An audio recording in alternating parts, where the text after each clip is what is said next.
8. Deuteronomio capítulo 8.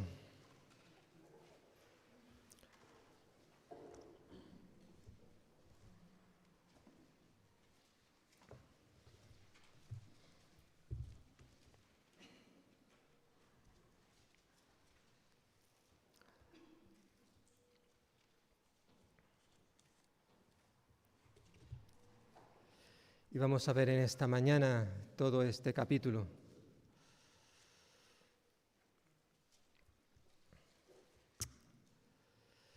En más de una ocasión me habéis escuchado decir, y de hecho vuelvo a hacer mención del pasado jueves en la reunión de oración, una reunión a la cual pues invito a todos aquellos que aún no estáis participando a que podáis hacerlo.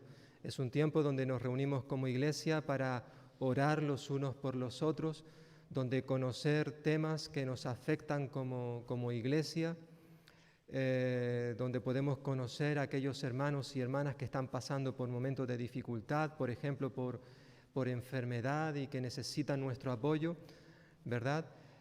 Así que os exhorto y os animo a que podáis participar, sobre todo los miembros de iglesia.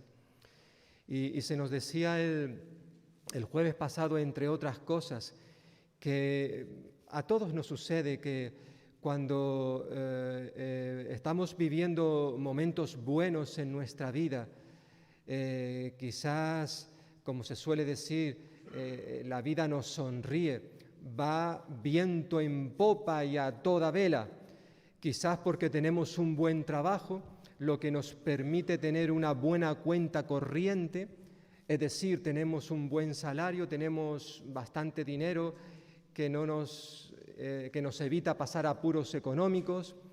Además, tenemos buena salud, tenemos una familia que es una delicia. Nuestro cónyuge, nuestro esposo, nuestra esposa, pues nos tienen pues súper contentos. ¿Y qué podemos decir de nuestros hijos o de nuestros padres, que son los mejores del mundo? No tenemos ningún problema de salud, no tenemos problemas con los vecinos, con los cuales tenemos una buena relación. Pues cuando todo eso va bien, es muy fácil confiar, tener fe en Dios, creer lo que su palabra nos dice. Ahora bien, cuando esas cosas se desmoronan, cuando vamos perdiendo muchas de esas cosas que hemos mencionado, se van quedando por el camino, pues nuestra fe empieza a tambalearse. Ya empezamos a dudar de Dios, de su amor. Empezamos a pensar de que Él realmente no nos ama, de que Él realmente no nos está acompañando a lo largo de nuestra vida. Porque mira los problemas de salud, mira los problemas que tengo en mi matrimonio, o mira que ahora me he quedado sin trabajo y no tengo dinero suficiente para poder pagar quizás la hipoteca o incluso comprar comida. Por tanto, cuando muchas de estas cosas materiales nos faltan, pues es posible que empecemos a darle la espalda a Dios. Aunque esto es cierto en muchas personas, suele suceder con frecuencia, también es cierto lo contrario, ¿o no? Es decir, cuando encontramos a personas que están pasando por momentos de dificultad, en vez de alejarse de Dios, lo que hacen es todo lo contrario, se acercan a Dios, se agarran a Él, para que los ayude, para que los libere de esa situación de aflicción, de crisis por la cual están pasando. Y lo mismo sucede por el otro lado, es decir, hay personas y creyentes también que cuando la vida les sonríe, cuando todo está bien, en vez de tener una buena relación con el Señor, de confiar en Él, todo lo contrario, se olvidan de Dios, le dan la espalda, son unos ingratos, piensan que han llegado hasta ahí gracias a sus esfuerzos. Esa es la realidad, por tanto, hay que mirarlo desde las dos perspectivas. En el pasaje que vamos a ver en esta mañana, capítulo 8 de Deuteronomio, Moisés, siendo consciente de que los israelitas iban a entrar en una nueva tierra e iban también a recibir una gran abundancia de riquezas, de bendiciones por parte de Dios. Es una tierra donde fluye la leche y la miel. Es una expresión que se repite muchas veces en este libro, como en otras partes de las Escrituras. Pues ahora nuevamente les vuelve a recordar momentos, sucesos de la historia del pueblo de Israel, sucesos del pasado, con el propósito de que no se olviden de dónde habían salido y quién era el que les había provisto de todas esas riquezas. Que no piensen que todas esas bendiciones las habían recibido gracias a sus méritos, a sus esfuerzos, sus capacidades, sus habilidades. No. Que a nadie le pase por su mente que todo esto que tenéis ahora es gracias a vosotros. Por eso les lleva nuevamente a mirar al pasado. Recordad, no olvidéis de dónde habéis salido y quién es el dador de todas esas bendiciones. Por tanto, a través de la historia del pasado, Moisés, como vamos a ver en esta mañana, va a recordarles tres cosas. Por un lado, el valor educativo de la corrección. En segundo lugar, les va a recordar los peligros que conllevan la bendición. Y en tercer lugar, las consecuencias de ceder a la tentación. Por tanto, vayamos por parte. En primer lugar, en los versículos 1 al 6, encontramos un texto precioso acerca del valor educativo de la corrección de Dios, de la disciplina del Señor.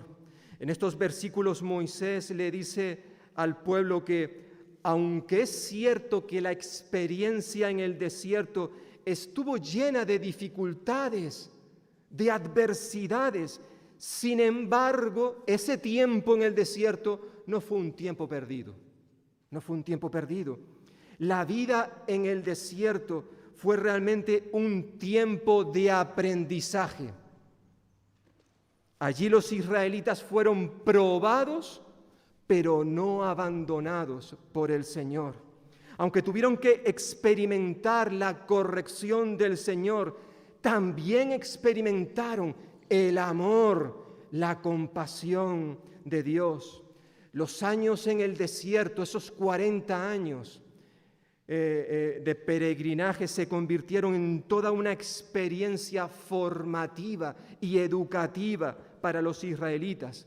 Aprendieron lecciones para la vida que de ninguna otra manera la podrían haber aprendido si no hubiesen pasado por el desierto, si no hubiesen experimentado la adversidad, la dificultad, la crisis que a veces Dios permite que vengan también a tu vida y a mi vida.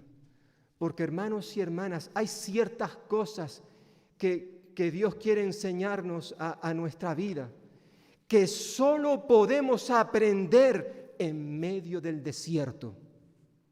No es hasta que estamos allí, en el desierto, que es cuando realmente podemos aprender ciertas cosas.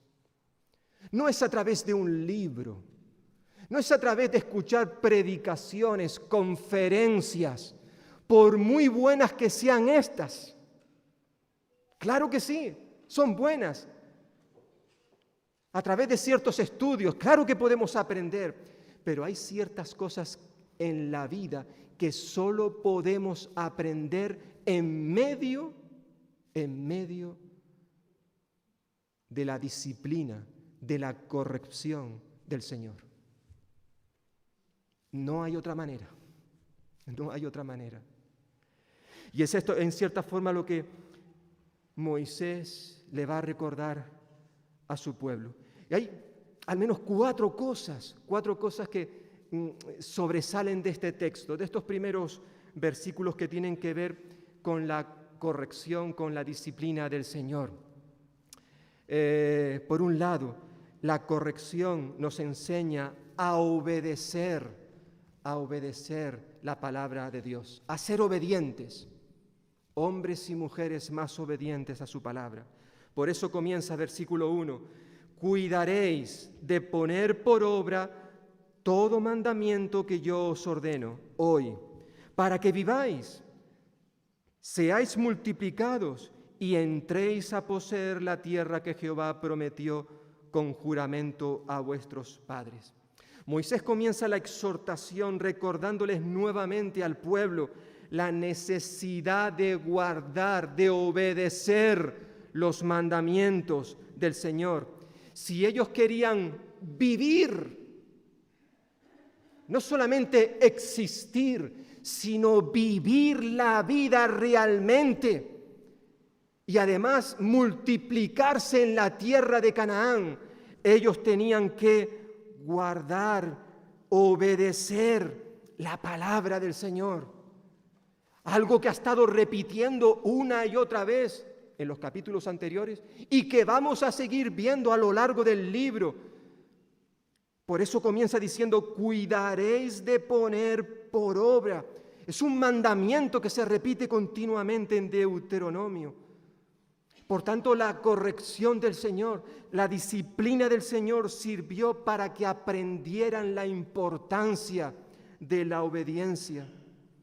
La disciplina, a veces, hermanos y hermanas, es necesaria para llevarnos a obedecer al Señor. No hay otra forma. Lo mismo sucede, y aquí hay muchos que sois padres y madres, que a veces los niños necesitan de ser disciplinados, que las palabras no bastan, no son suficientes, y que hay que dar un paso más, y es la disciplina, para que ellos obedezcan. Esa es la realidad. Y todos nosotros hemos experimentado, cuando éramos niños, la corrección, la disciplina de nuestros padres. No había otra opción si queríamos obedecer. Por tanto, la corrección nos enseña a obedecer su palabra, pero además, en segundo lugar, la corrección revela también nuestras prioridades, lo que hay en nuestro corazón. Versículo 2 dice, te acordarás. Es interesante que esta palabra es una palabra clave en este capítulo, aparece en versículo 2, versículo 18, pero también en todo el libro de Deuteronomio. Una palabra que conlleva la idea de no olvidar, que también es otra expresión que se repite en este libro, en este capítulo, 3 veces, y también se repite continuamente a lo largo de todo el libro de Deuteronomio. Dice, te acordarás de todo el camino por donde te ha traído Jehová tu Dios estos 40 años en el desierto. ¿Para qué? Para afligirte, para probarte, para saber lo que había en tu corazón, si habías de guardar o no sus mandamientos. Moisés les recuerda que la corrección del Señor durante esos 40 años en el desierto tenían un propósito. Ese propósito era conocer, revelar las prioridades en los corazones de los israelitas. Es decir, la corrección del Señor tenía el propósito de comprobar si ellos estaban dispuestos o no a obedecer la palabra de Dios. Hermanos y hermanas, lo cierto es que si somos hijos de Dios, un día, tarde o temprano, bueno, cuando el Señor lo tenga establecido, que no será ni tarde ni temprano, es en la hora que el Señor sabe que es el momento, tú y yo vamos a ser probados. Algunos ya hemos sido probados a lo largo de nuestra vida, o lo estamos siendo en estos momentos, o lo seremos más adelante. Pero todos los creyentes, todos los hijos de Dios, en algún momento de nuestra vida vamos a tener que ser probados.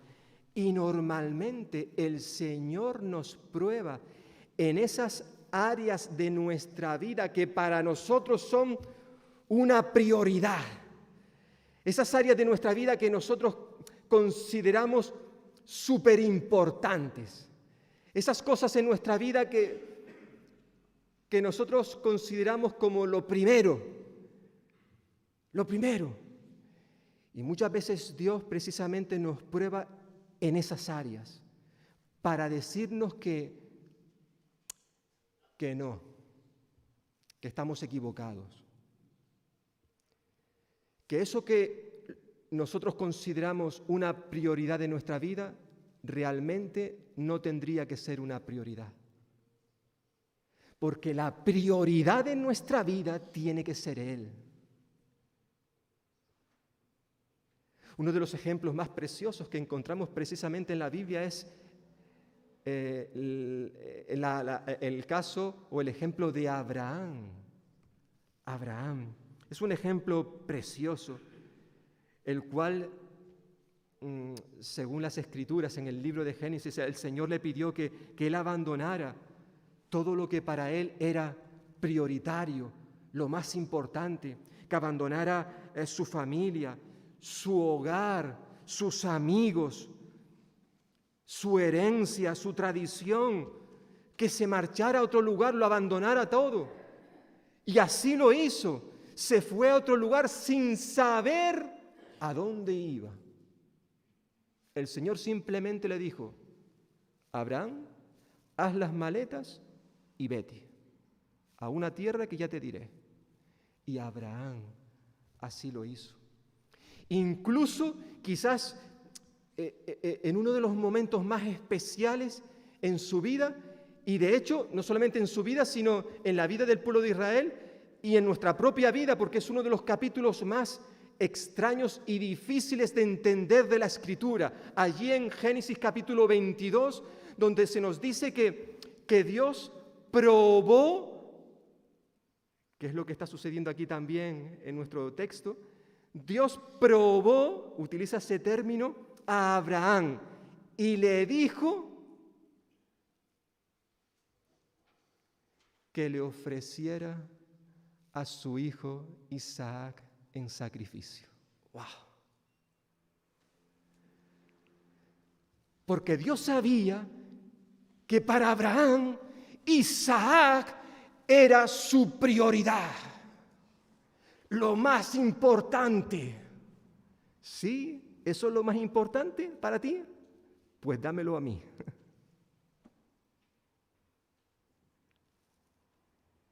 Porque quiero saber lo que hay en tu corazón. Quiero saber realmente qué es lo primero que hay en tu vida. Y en cierta forma es esto lo que está ocurriendo ahora en nuestro pasaje de Deuteronomio. Dice que que el Señor había llevado a su pueblo durante esos 40 años en el desierto. ¿Para qué? Para afligirlo, para probarlo, para saber lo que había en su corazón. Y hermanos y hermanas, en cierta forma, eso es lo que Dios también quiere hacer en tu vida y en mi vida, cuando permite que pasemos por la prueba, por la aflicción. Él no se deleita en nuestro sufrimiento. Él no se goza cuando te ve a ti sufrir o a mí sufrir, sino que cuando permite precisamente que tú y yo pasemos por circunstancias adversas, dolorosas, es porque Él quiere comprobar, quiere examinar, quiere conocer cuáles son exactamente tus prioridades y las mías. Por eso Él probó a su pueblo durante estos 40 años, nos dice el texto, para saber, conocer. Y en cierta forma esto es lo que sucede también en nuestras vidas. Y qué importante que lo recordemos. Cuando estemos pasando por la aflicción, Dios no te ha abandonado. Dios no está mirando para otro lado en este momento, hermano, hermana, que me estás escuchando aquí o a través de internet. Dios sigue al control. A Dios le preocupa lo que está ocurriendo en tu vida, pero le preocupa aún más cuáles son las prioridades de tu corazón. Y por eso a veces permite que en nuestra vida sucedan ciertas cosas. La corrección revela nuestras prioridades, pero también en tercer lugar la corrección nos hace depender de Dios. Versículo 3 dice, te afligió, te hizo pasar hambre y te sustentó con maná, comida que ni tú ni tus padres habían conocido, para hacerte saber que no solo de pan vivirá el hombre, sino de todo lo que sale de la boca de Jehová vivirá el hombre. En el desierto, Israel aprendió a confiar y a depender de Dios para todas sus necesidades diarias. Durante un tiempo, ellos tuvieron que experimentar el hambre física, nos dice el texto, pero también se nos recuerda que Dios les proveyó cada día de una comida especial, el maná, una comida que ni ellos, a los cuales ahora se dirige Moisés, los israelitas presentes, los que viven, ni sus padres conocieron. Por eso la palabra maná significa, ¿qué es esto? Nadie sabía lo que era eso, pero evidentemente fue la comida, el alimento que Dios proveyó a su pueblo para que pudieran subsistir durante esos 40 años en el desierto. Por medio de esta experiencia fueron enseñados que la vida humana no consiste solamente en el alimento físico, por muy necesario que sea, porque evidentemente necesitamos comer para morir. Si los israelitas no hubiesen tenido el maná, si hubiesen muerto físicamente. Claro que es importante la comida material. Sin embargo, mucho más importante que el alimento físico era el alimento espiritual, es decir, la palabra que procedía de la boca del Señor, como dice este versículo. Porque sin esa palabra ellos hubiesen muerto espiritualmente. Para vivir la vida de verdad, ellos necesitaban no el maná, sino la palabra que sale de la boca de Jehová, dice este texto. Un texto que, por cierto, usó también el Señor Jesús en una ocasión, antes de que Él comenzara su ministerio público. El Señor Jesús, nos dice el Evangelio de Mateo, como también el Evangelio de Lucas, Él fue llevado por el Espíritu al desierto. Y allí en el desierto estuvo 40 días sin comer. Y después de 40 días sin comer sucedió lo que era normal.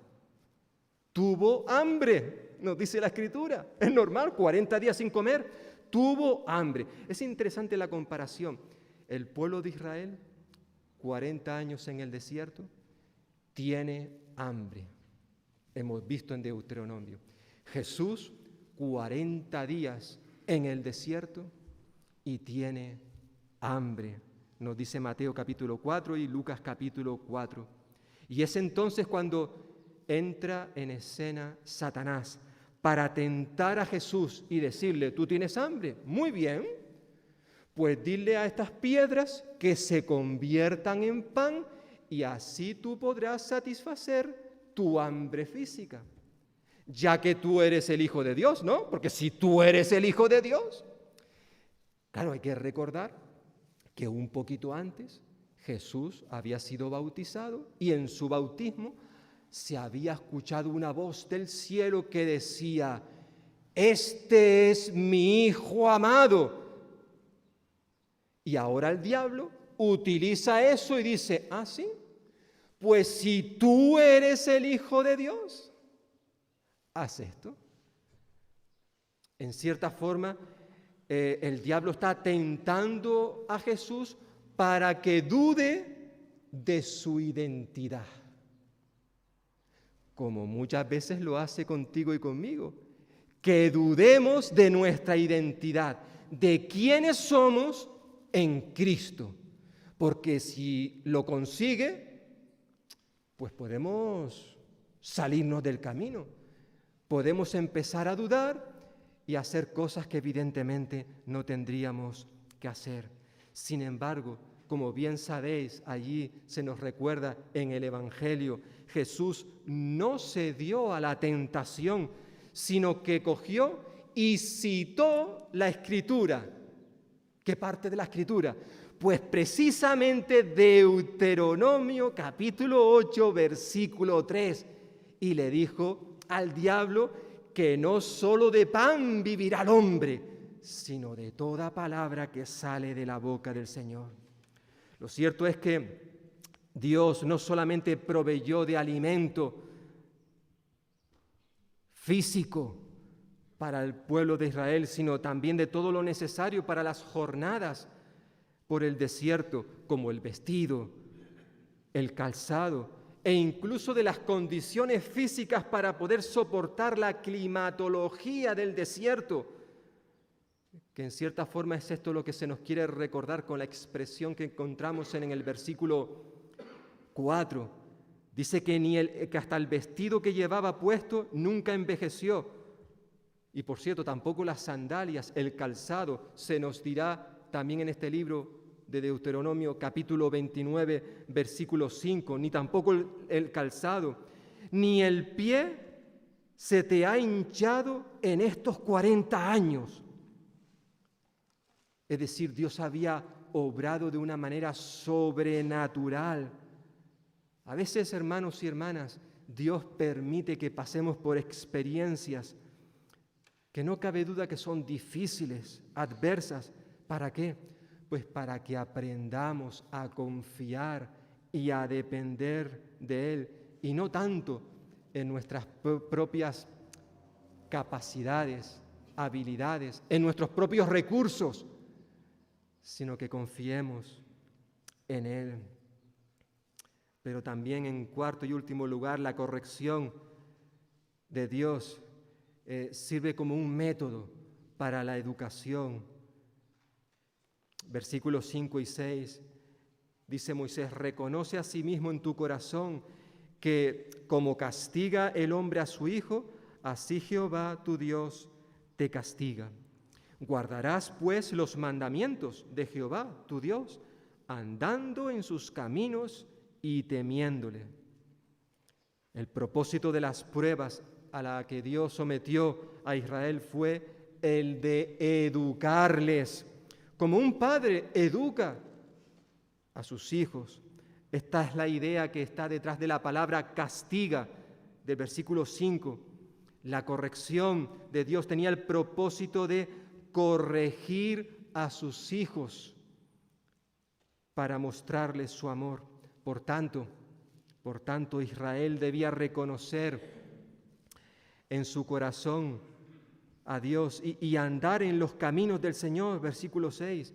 Esta es una imagen que nos señala a la forma de vivir, a un estilo de vida del cual ya hemos hablado anteriormente en los capítulos que ya hemos visto. Es decir, esto señala una forma de vivir que debía caracterizar la vida del pueblo de Israel. Dios quiere que vivamos cada día de nuestra vida, obedeciendo su palabra, guardando sus mandamientos. Versículo 6. Es verdad, queridos hermanos y hermanas, que como hijos de Dios,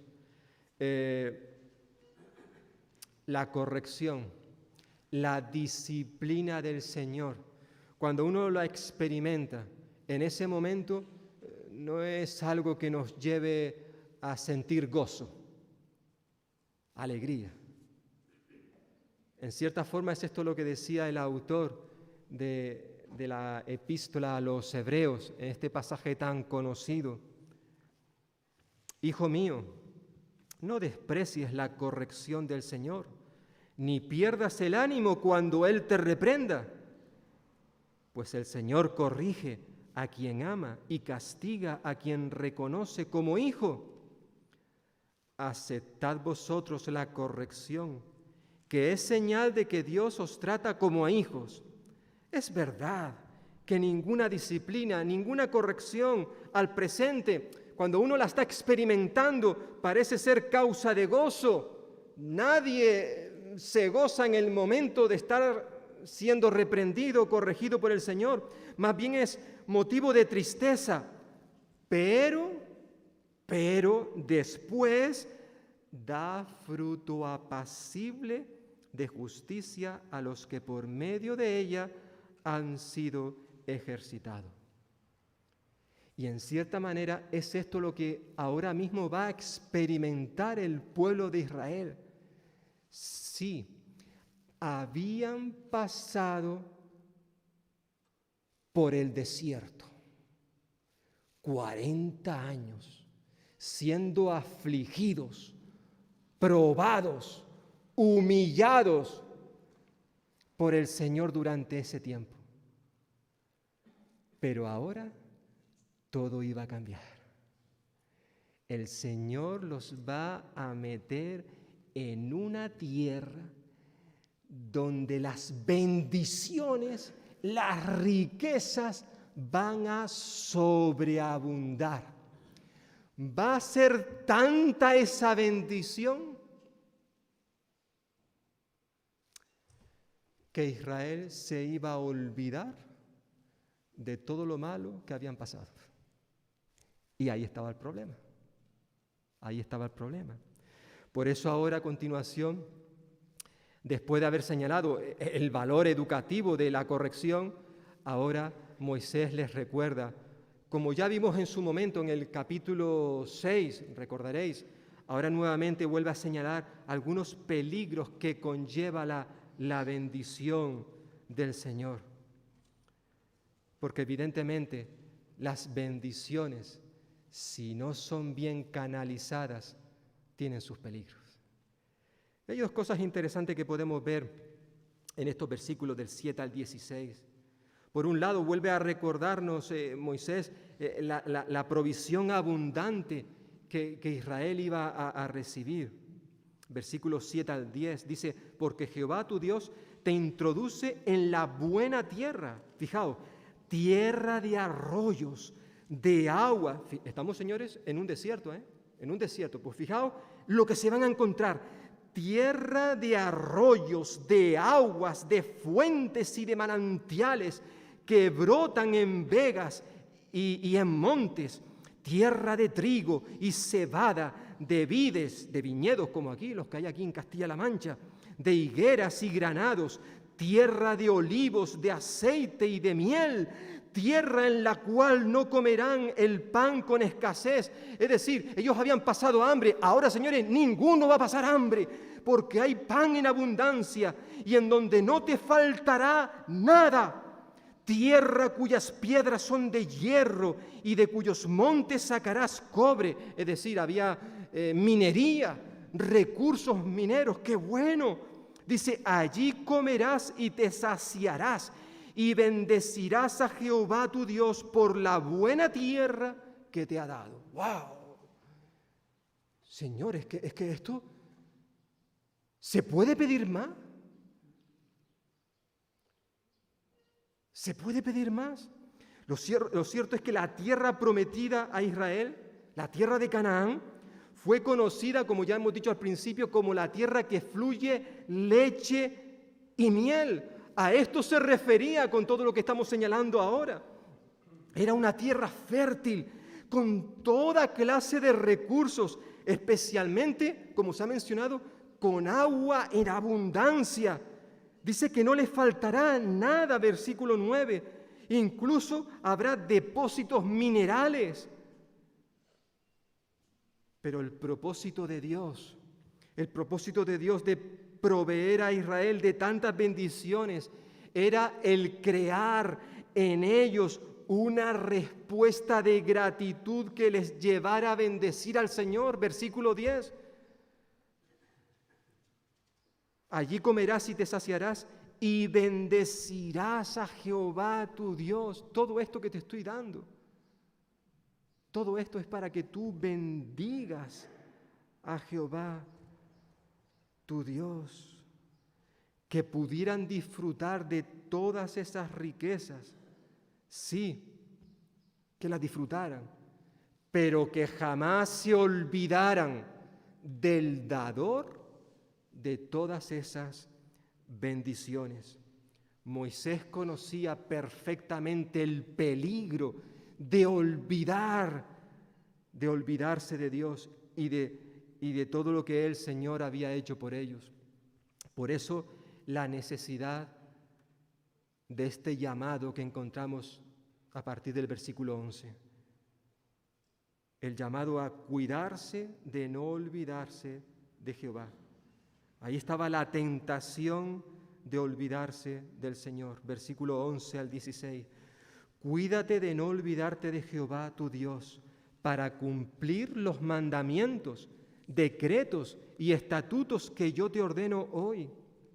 No suceda que comas y te sacies, edifiques buenas casas y las habites, cuando tus vacas y tus ovejas aumenten, la plata y el oro se multipliquen y todo lo que tengas se acreciente y se llene de orgullo tu corazón y te olvides de Jehová tu Dios, que te sacó de la tierra de Egipto, de casa de servidumbre, que te hizo caminar por un desierto grande y espantoso, lleno de serpientes venenosas y de escorpiones, que en una tierra de sed y sin agua te sacó agua de la roca pedernal, que te sustentó con maná en el desierto, comida que tus padres no habían conocido, afligiéndote y probándote para que a la postre hacerte bien. El hambre que había experimentado Israel, que se menciona ahí en el versículo 3, ahora había dado paso a la abundancia de alimentos. Versículo 9, en la nueva tierra, la tierra de Canaán, ya no sería necesario recoger cada mañana el maná, porque eso es lo que había estado sucediendo durante los 40 años. Cada día, cada mañana había que salir al campo a recoger un poquito de maná, cada día.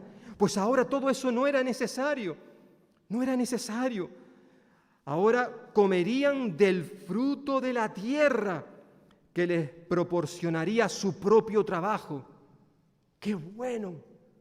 Pero aparentemente esto bueno daría lugar a la pérdida de la memoria. Sí, la mayoría de los israelitas perderían la memoria. El pueblo sería tentado a olvidarse de todo lo que el Señor había hecho por ellos en el pasado, en el desierto. ¿Y qué es lo que el Señor había hecho por ellos? Bueno, versículo 14, 15 y 16. Se olvidarían de la redención, de la dirección del Señor, de su protección, de su provisión. Versículo 14, su redención.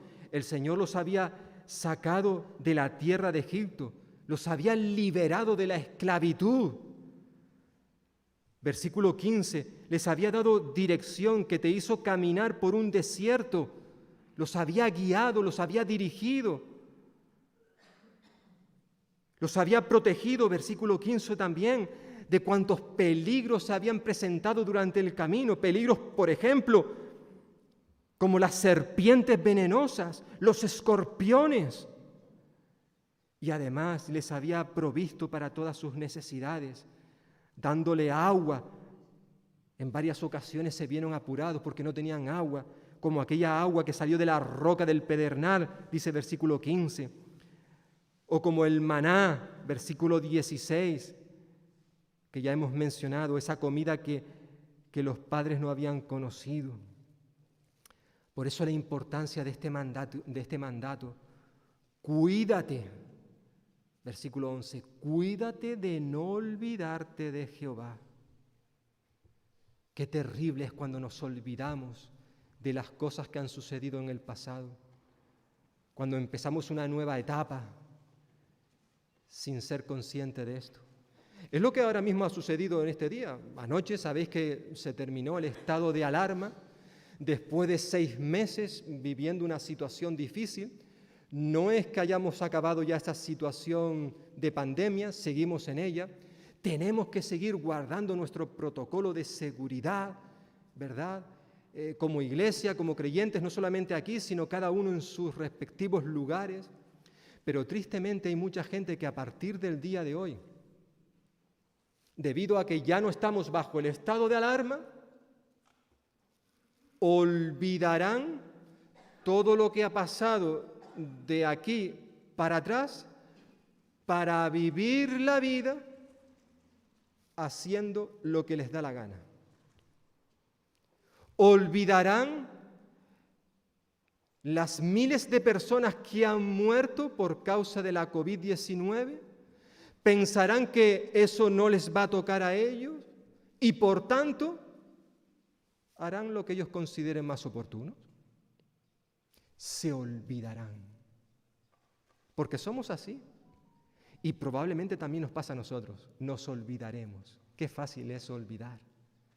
Por eso Moisés quiere traer a la memoria todo lo sucedido en el pasado. Señores, cuidaros de olvidaros del Señor, porque hay consecuencias, que es como termina ya el resto del capítulo, las consecuencias de ceder a la tentación.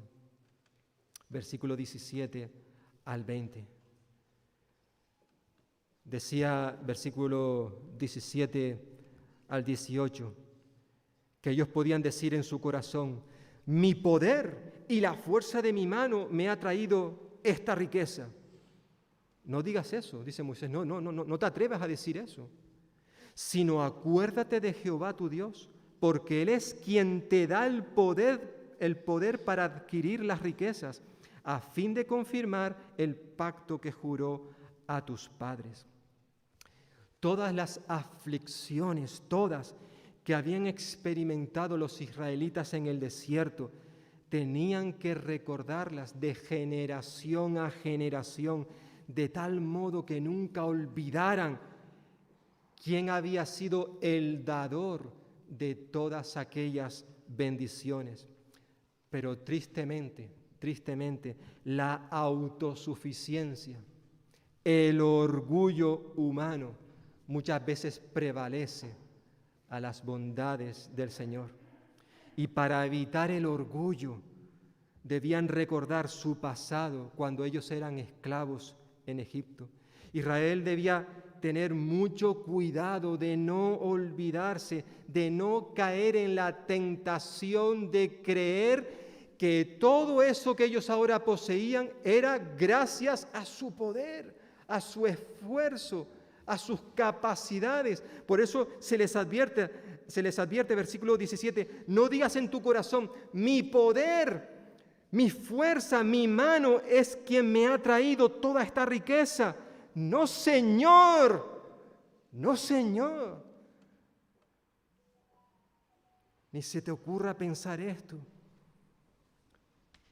Y es importante recordar que aquí la palabra riqueza no solamente hace referencia a las cosas materiales, como puede ser el oro o la plata que se han mencionado anteriormente, sino también a las capacidades, habilidades, dones que el Señor nos da.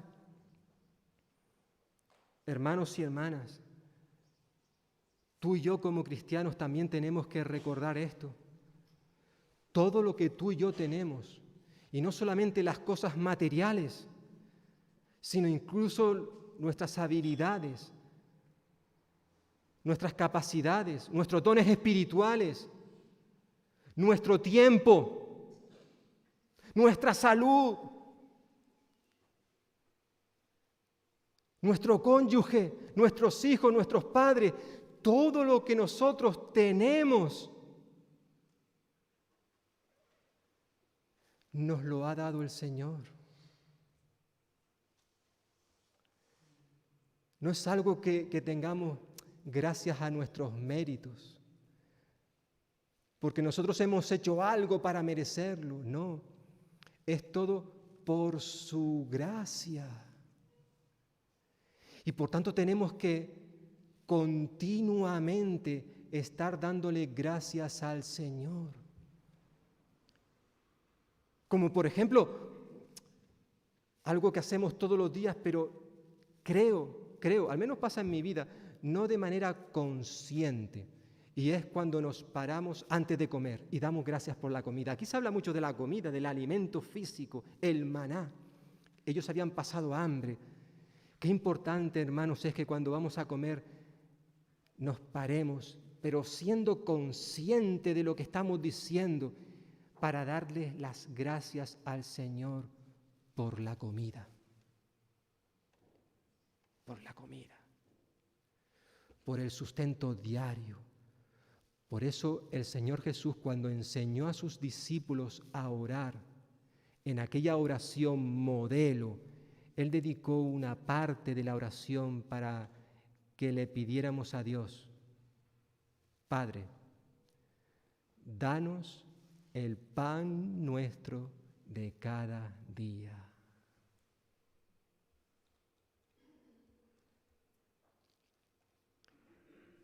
Porque en cierta forma con esto estamos recordando que para poder comer cada día necesitamos depender de Él. No de nuestro salario, no de nuestro trabajo, no de nuestros recursos, no. Para poder comer, algo tan sencillo, comer cada día, necesitamos confiar, depender de Dios. Que no lo olvidemos, no lo olvidemos.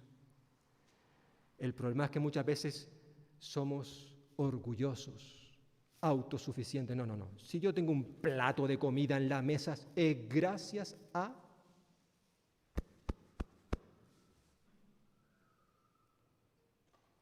Este fue el problema que tenían los israelitas. Por eso el Señor les dice: no digas en tu corazón, mi poder, mi mano es quien me ha dado todas estas riquezas. Nanay de la China. No. Ni ellos podían hablar así, ni tú y yo, si hemos comprendido el Evangelio de Cristo. Porque si no habrá un resultado. Termina el texto, versículo 19 y 20. Pero si llegas a olvidarte de Jehová tu Dios y vas tras dioses ajenos, los sirves y ante ellos te inclinas, Yo lo afirmo hoy contra vosotros, que de cierto pereceréis, como las naciones que Jehová destruirá delante de vosotros, así pereceréis, por cuanto no habréis atendido a la voz de Jehová, vuestro Dios. Es decir, Dios no hace acepción de personas. Si el pueblo de Israel resulta que decide vivir como las naciones de Canaán, a las cuales Dios ha decidido expulsar, pero si Israel decide vivir como ellos, van a ser tratados de la misma forma. Vosotros también pereceréis. Básicamente es eso lo que nos está diciendo el texto. Por eso la insistencia de Moisés a lo largo de este capítulo en que recordaran la historia del pasado. ¿Para qué? Para que no cayeran en los errores que cometieron sus padres. Guardad, vosotros, guardad estos mandamientos. Hermanos y hermanas, concluimos, terminamos. Israel no debía olvidar que lo verdaderamente importante no era tanto las cosas materiales, el alimento físico, por muy importante que sea este, sino que lo verdaderamente importante era que ellos guardaran la palabra de Dios. Por eso les dice, y luego el Señor Jesús lo recordará años más tarde, que no solo de pan vivirá el hombre, que ha de vivir, que ha de existir, por supuesto, pero si realmente queremos vivir para siempre, lo importante era el alimento espiritual, el alimento imperecedero. En una ocasión, el Señor Jesús alimentó a más de 5,000 personas, nos dice el Evangelio. Al día siguiente, Jesús se marchó a otro lugar y la gente empezó a buscar a Jesús. ¿Dónde está Jesús? Al día siguiente le encontraron y según nos dice el Evangelio, cuando encontraron a Jesús, el Señor les dijo: vosotros realmente no me buscáis a mí porque queráis escuchar mis palabras y ver las señales, sino porque, haciendo referente al día de ayer, porque vosotros comisteis pan y os saciasteis. Trabajad, dijo Jesús, trabajad, no por la comida que perece, sino por la comida que permanece para vida eterna, la cual os dará el Hijo del Hombre, porque a éste señaló Dios el Padre. Y la gente le preguntó: Señor, ¿qué debemos hacer? Jesús le respondió: esta es la obra de Dios, que creáis en aquel que Él ha enviado. Y esa multitud le preguntó: Señor, ¿qué señal haces tú para que veamos y creamos? ¿Qué obra haces? Nuestros padres comieron el maná en el desierto, como está escrito: les dio a comer maná del cielo. Jesús les dijo: de verdad os digo, Moisés no os dio el maná del cielo, porque no fue Moisés. Pero mi Padre os da el verdadero pan del cielo, porque el pan de Dios es aquel que descendió del cielo y da vida al mundo. Señor, le dijo la multitud a Jesús, danos siempre este pan. Jesús les dijo: yo soy el pan de vida. El que a mí viene nunca tendrá hambre, y el que en mí cree nunca tendrá sed. Yo soy el pan de vida. Vuestros padres comieron el maná en el desierto y aún así murieron. Haciendo referencia a él mismo, este es el pan que desciende del cielo para que no muera quien coma de él. Yo soy el pan vivo que descendió del cielo. si alguien come de este pan, vivirá para siempre, y el pan que yo daré es mi carne, la cual yo daré por la vida del mundo. Querido amigo y amiga, ¿has probado ya tú este alimento imperecedero? ¿Has probado ya tú esa comida que te va a quitar el hambre para siempre? Jesús vino precisamente para esto, para saciar nuestro hambre y para darnos vida y vida eterna. Es interesante que Jesús recuerda a estas personas que les están escuchando que aunque los padres habían comido el maná en el desierto, todos ellos murieron. Claro que el alimento físico es importante, pero para poder existir durante un tiempo aquí en la tierra, necesitamos otra clase de alimento que nos permita seguir viviendo mucho más allá de la existencia aquí en la tierra. Y para que esto pueda ser una realidad, necesitamos tener un encuentro con Jesucristo, quien dijo: yo soy el pan de vida. Por eso te invitamos a que si aún no has probado este pan, no has tenido un encuentro con Jesús, en el día de hoy decidas acercarte a Él, alimentarte de Él y puedas conocer, disfrutar de la vida eterna que solo Jesús puede ofrecerte. Amén. Pues que el Señor bendiga su palabra en cada uno de nosotros.